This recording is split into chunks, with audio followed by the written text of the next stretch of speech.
महाराष्ट्रात तुर्तास लॉकडाऊन लागणार नाहीये, निर्बंध मात्र अधिक कडक केले जाणार आहेत। राज्य सरकारची आज सकाळी 9:30 वाजता बैठक झाली। या बैठकीमध्ये हा निर्णय घेण्यात आलाय।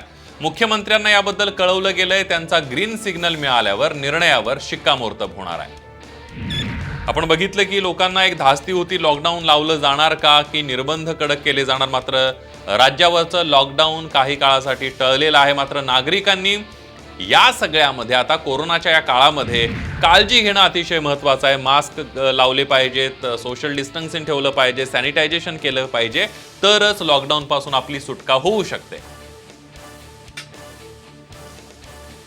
मुंबईतील खासगी रुग्णालयांना सज्ज राहण्याचे आदेश पालिका आयुक्तांनी दिलेले आहेत। येत्या काही दिवसांमध्ये रुग्णसंख्या झपाट्याने वाढण्याची शक्यता असल्याचं आयुक्तांचं म्हणणं आहे।